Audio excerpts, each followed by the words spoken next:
you've ever been told you're too something, this episode's for you. Because what if what makes you two is actually your superpower?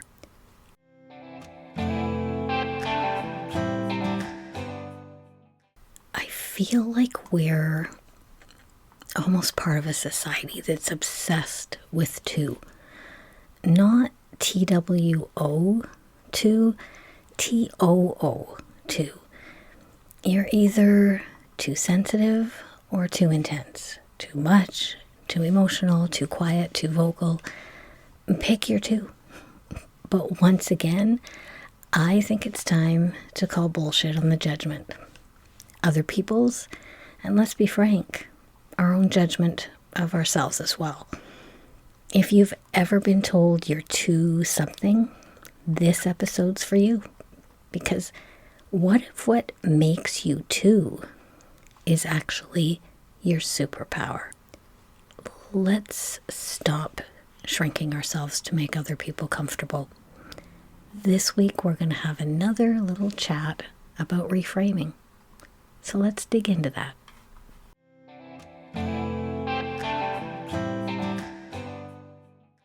You know how life throws us curveballs? Nobody gets through this journey of life without a few storms. Welcome to Transformative Journeys. I'm your host, Johanna LaRue. Each week, I'll share my thoughts and insights and dig into strategies that can empower you to rediscover yourself, learn about transforming pain into power, building confidence to navigate life's challenges, and cultivating a life of meaning and joy. Join me on this journey of exploration and transformation.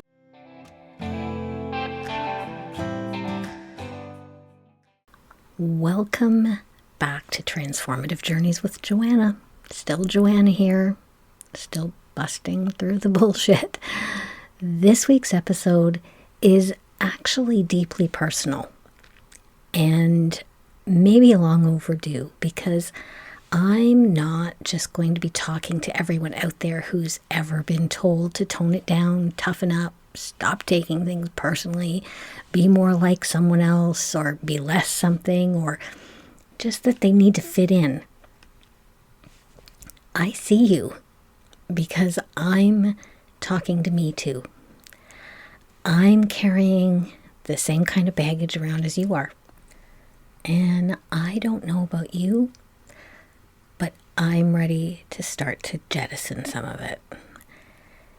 So today we're going to reframe our two-ness. We're going to take a quick detour into the neuroscience and psychology behind our sensitivity to other people's opinions of us. Because you know me and brain science, total geek. Talk about why your two-ness is not a flaw. Explore how your two-ness might actually be your superpower.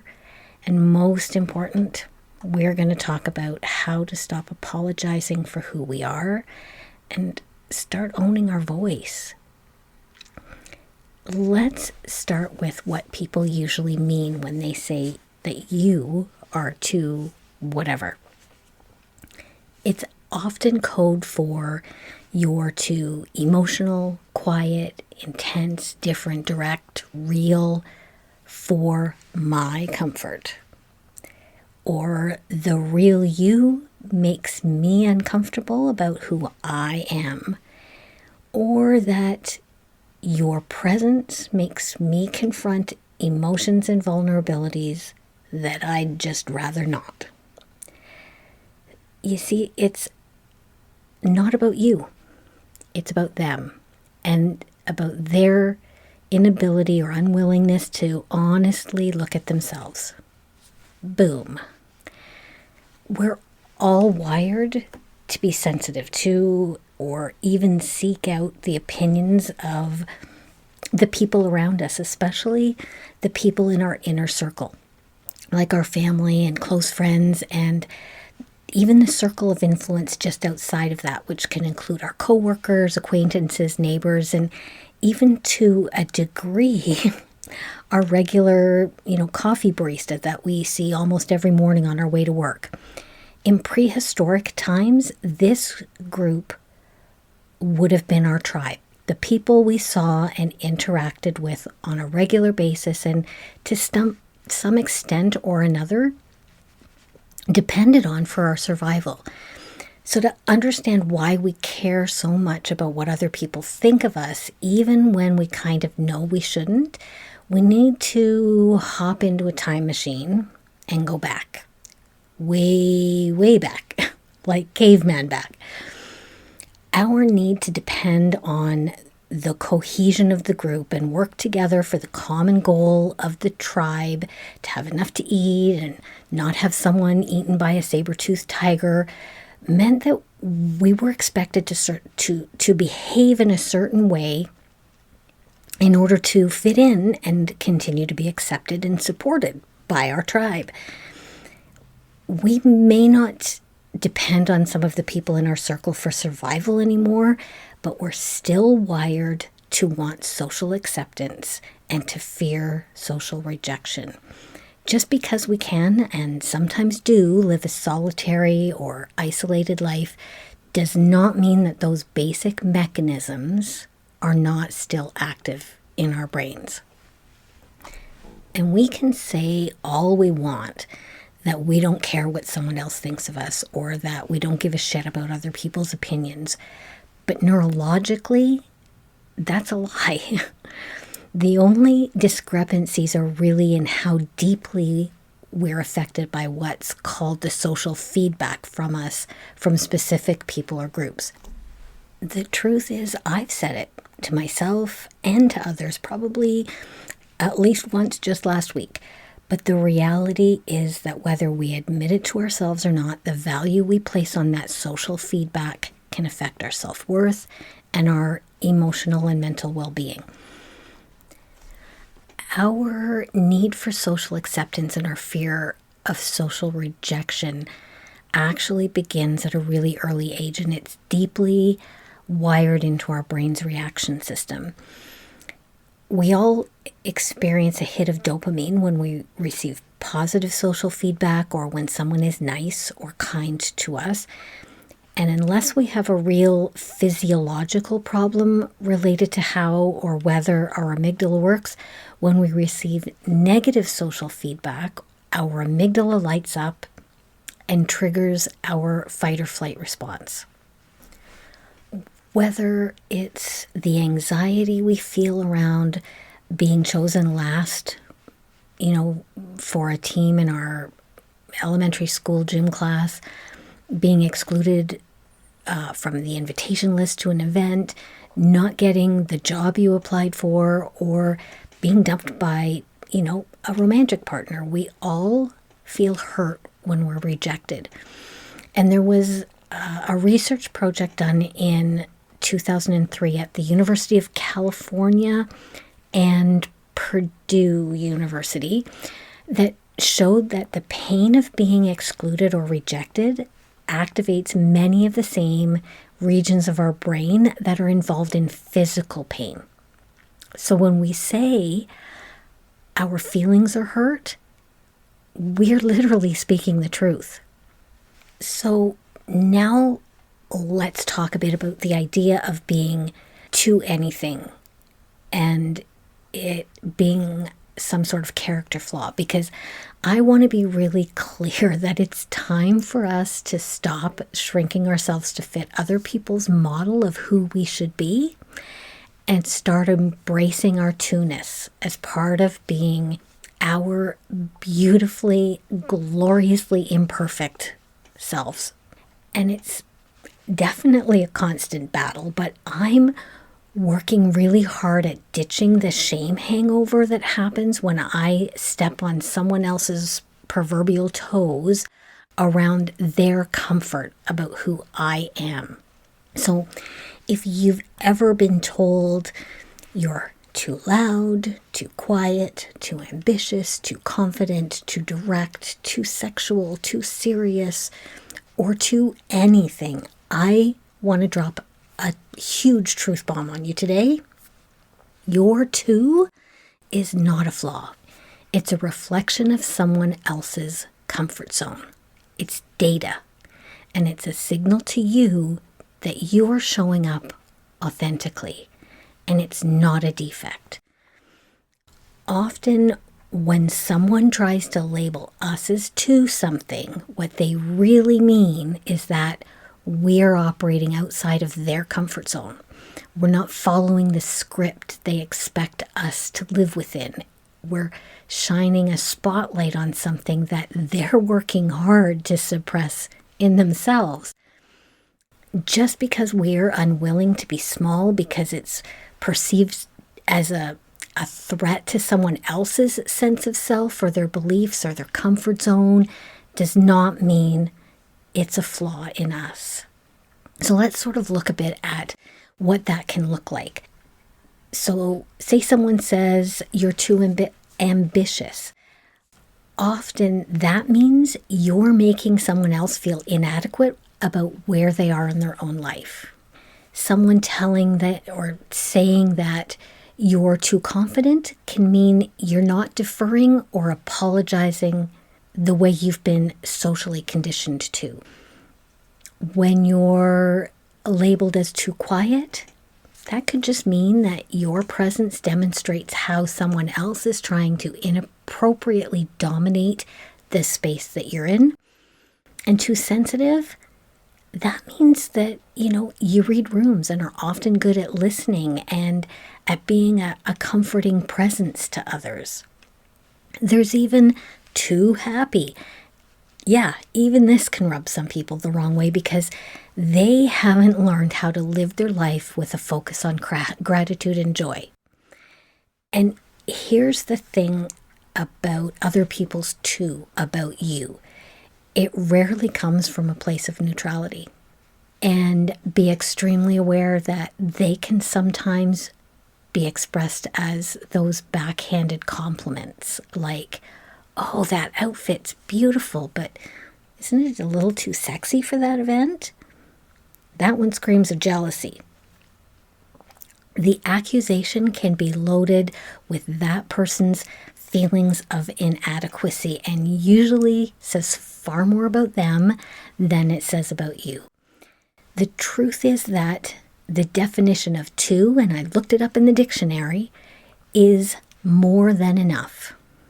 And don't we all want to be more than enough? So how can we start to reframe our two-ness and start embracing it as our superpower? First of all, consider that a lot of those traits that get thrown at us are context dependent. The thing that made you feel small in one conversation or room might be the absolute perfect thing in another. Too intense in a meeting? That sounds like the person who can be laser focused in a crisis to be. Too talkative or too chatty?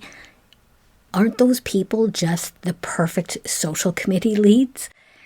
Too curious in class? Asks too many questions? What a brilliant researcher.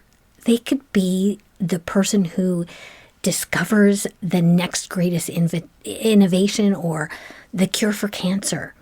Too loud at the office? That's obviously the perfect energy for master of ceremonies on any stage. So instead of asking yourself, how can I be less so I fit in? Maybe the better question to ask ourselves is, where can I find the group that appreciates this trait? And how can I nurture it instead of smothering it? So no, our two-ness is not a flaw.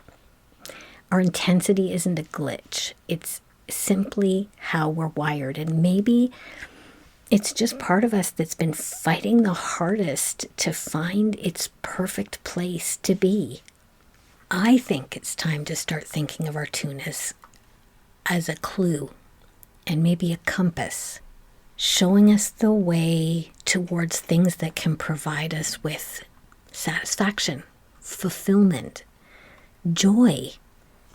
So all right, now it's time to wrap all this up and tie it with a pretty little bow. And to do that, we're going to go back to our brain for just a second, because in order to get to the place where we stop apologizing for being who we are and start owning our voice, we have to circle back and talk about why it can feel so hard to do that. So remember how I talked earlier about social safety? That need for social approval and the fear of rejection that's just part of our DNA, so to speak. That's not just a metaphor so therapists can sound smart. It's a neurological reality. I also mentioned how our brains register rejection the same way they register pain, but it also indexes speaking up, being different, or not fitting in as a potential threat to our safety within that social group. Thanks, amygdala. The term for it, coined by a guy called Dr. Stephen Porges, is neuroception. And it's our system's way of detecting danger or safety, especially social safety in our environment. So when we sense disapproval, and our brain detects that faster than lightning speed, way before we can cognitively think, oh, they don't like that, bam, our amygdala lights up, fight, flight, freeze is activated, and fear of rejection and shame takes over. So when you feel that shame or discomfort kicking in, what you're doing is censoring yourself to make other people comfortable, to protect your safety within that tribe, right? That social group. And I just want to interrupt our regularly scheduled program here for a quick sec, because I want to be super clear about my use of the word tribe, recognizing that it sets off a reaction in some people's amygdala and prefrontal cortex. I'm not trying to culturally appropriate when I use the term. I'm using it in the anthropological and sociological sense related to our Neolithic ancestors who lived in that tribal social system. But back to the neuroscience. Let's round out this part by understanding that our brain is wired to look for patterns and to categorize behavior. When we're told something about ourselves, especially repeatedly or by someone whose opinion we value, we internalize it. That's neuroplasticity in action. Your brain lays down emotional grooves in response to that social feedback. But here's where the good news comes in, because once we recognize that, we can consciously choose to wire our thoughts differently. We have the capacity to rewire or rewrite those grooves. That's neuroplasticity too. Just like your brain learned to associate too much with danger, it can learn that too much is actually right-sized when you're in the right room. You get to say to your brain, thanks for trying to protect me again. I appreciate all your hard work, but I've got this one. So if all of this has your amygdala flashing like neon lights in Vegas, I've got good news, because the Bounce Back Blueprint is my free guide for helping you start to build resilience. It's full of practical tools and perspective shifts that helped me learn to stop people pleasing so much and start rebuilding me. You can grab it free at transformativejourneys.ca, or just scroll down because I'll put a link in the show notes. Okay, time to get practical, because you know me, if I've established there's a problem, I want to know how to hijack the system and start to move forward in a positive way. If we want to stop apologizing for and ditch feeling shame around being who we are, where the hell do we begin? So I'm going to share a few things I've started to do and a few I've found in the research that I'm going to proceed with as I develop my what I call my resiliency muscles and nail down the ones that I'm working on right now. You can try one for yourself, try them all, mix and match the ones you think might work for you and your two-ness, but here they are. So the first one is actually one I heard on the Jefferson Fisher podcast. He has an amazing podcast. He's a lawyer, and he actually sounds like a nice lawyer. Anyway, he has this podcast where he teaches you how to be a better communicator. I love his stuff. It's amazing. Anyways, so this is the one that I'm currently working on right now. He says, watch your language, literally. Stop apologizing for existing. Start paying attention to how often you use qualifiers when you speak. Things like, sorry to bother you, but this might sound silly, but I don't know if this makes sense, but sorry, I just wanted to say, you need to reframe it. Try, can I have a moment of your time? Or I have something important to add to that. Or even, here's my take. Claim your right to take up space. The second one is to identify and claim your two-ness. Write it down. Spend some time really thinking about why you've even been apologizing for it, either directly or indirectly. Who told you or has been telling you that you're too blank? Flip that coin and look at the shiny underside. What are the strengths and benefits of that two-ness? Write them down too. The third one is actually one I've been working on for a long time as part of my resiliency toolbox, and I'm actually doing pretty well at it. This one is to remember that their reaction or their emotional response is not your responsibility. When you are authentic in the way you express yourself, there's a good chance someone around you will be uncomfortable. Right off the top, that is not your problem. And I have a mantra. What other people think about me or say about me is none of my business. Not everyone's going to cheer you on for working on your healing because, let's face it, some are jealous and others will worry that you will become better people than them.